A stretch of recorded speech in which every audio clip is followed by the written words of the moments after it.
دو آدمی ایک فراش عورت کے پاس 100 دینار امانت رکھ گئے اور کہا، جب ہم دونوں اکٹھے آئیں کسی ایک کو امانت نہ دینا۔ 1 سال بعد ایک آدمی آیا اور کہنے لگا کہ میرا ساتھی مر گیا ہے، لہٰذا 100 دینار مجھے دے دو۔ وہ 100 دینار لے کر چلا گیا۔ 1 سال بعد دوسرا آدمی آیا اور 100 دینار مجھے واپس کرو۔ عورت نے کہا، جب تمہارا ساتھی 1 سال پہلے یہ کہہ کہ تم مر گئے امانت لے گیا تھا، اس نے کہا، کیا تم یہ وعدہ نہیں لیا تھا جب دونوں آئیں تب امانت دینا؟ تم نے اس کو کیوں امانت دی؟ جھگڑا کر بیٹھا۔ آخری قصہ حضرت رضی اللہ عنہ کی خدمت میں پہنچا۔ آپ واقعہ سن کر سمجھ گئے کہ یہ دونوں آدمی مکر کر رہے ہیں۔ آپ نے فرمایا کہ تم نے وعدہ کیا تھا کہ دونوں اکٹھے آئیں گے تب امانت دینا۔ آدمی کہنے لگا، جی ہاں۔ آپ نے فرمایا، پھر تم اکیلے کیوں آئے ہو؟ جاؤ اس کو ساتھ لاؤ تب امانت لینا۔ یہ سن کر وہ آدمی شرمندہ ہوا اور واپس چلا گیا۔ ابو کہتے ہیں کہ حضرت رضی اللہ کو دیکھ کر اس کے پاس ایک آدمی لایا گیا۔ لوگوں نے کہا، اس نے اونٹ چرایا ہے۔ آپ نے اس آدمی سے کہا، میرا خیال یہ ہے کہ تم نے اونٹ چرایا۔ اس نے کہا، بے شک میں نے چرایا ہے۔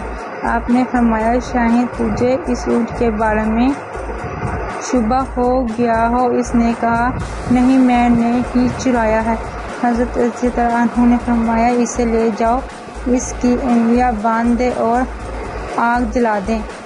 ہاتھ کاٹنے والے کو بلا تاکہ اس کا ہاتھ کاٹے، پھر فرمایا، میرے آنے کا انتظار کرنا۔ جب حضرت رضی اللہ عنہ واپس آئے تو اس سے پوچھا، کیا تم نے چوری کی ہے؟ اس نے کہا، نہیں، اسے چھوڑ دے۔ لوگوں نے عرض کیا، اے مومنین، آپ اسے کیوں چھوڑ دیا؟ لہٰذا وہ اقرار کر چکا ہے۔ حضرت رضی اللہ عنہ نے جواب دیا، میں نے اس کو اس کے کہنے پر پکڑا تھا اور اس کو اس کے کہنے پر چھوڑ دیا۔ پھر حضرت رضی اللہ عنہ فرماتے ہیں کہ حضور صلی اللہ علیہ وسلم کی خدمت میں ایک شخص لایا گیا جس نے چوری کی تھی۔ آپ نے حکم دیا، اس کا ہاتھ کاٹا جائے۔ اس کا ہاتھ کاٹ دیا گیا۔ اس نے بعد وسلم کے رو دے۔ میں نے عرض کیا، آپ کیوں روتے ہیں؟ آپ صلی اللہ علیہ وسلم نے فرمایا، میں کیوں نہ روؤں؟ تم لوگوں کے درمیان میری امت کا ہاتھ کاٹا جا رہا ہے۔